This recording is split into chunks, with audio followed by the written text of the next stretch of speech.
আপনাদেরকে আমি নিয়ে আসছি একটা আঙ্গুরের বাগানে। এটা দেখে প্রথমত কোনো মাছা মনে হতে পারে, কিন্তু আসলে এটা কোনো মাছা না, এটা হচ্ছে আঙ্গুরের একটা বাগান। এই যে দেখেন, এই পাশ এদিক থেকে টোটালটাই হচ্ছে যে আঙ্গুরের বাগান।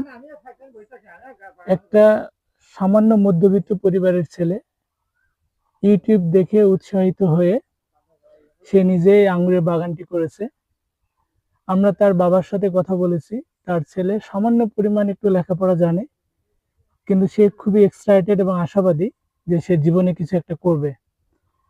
তাই মাত্র 5 থেকে 6 শতক জায়গায় সে আঙ্গুরের চাষ শুরু করেছে, এবং এই আঙ্গুর ব্যাপক পরিমাণে হয়েছে। সে আশাবাদী যে সে অনেক ভালো কিছু করেছে এবং ভালো কিছু করবে। অত্র গ্রামে সেই ছেলেটির অনেক সুনাম। সে অনেক পরিশ্রমী ছেলে এবং সাহসী ছেলে। সে যে কোনো কাজে রিস্ক নিতে পছন্দ করে এবং সে রিস্ক নিয়ে করেছে। তা আপনারা সবাই তার জন্য দোয়া করবেন, যাতে করে সে একজন সফল কৃষি উদ্যোক্তা হতে পারে। ধন্যবাদ।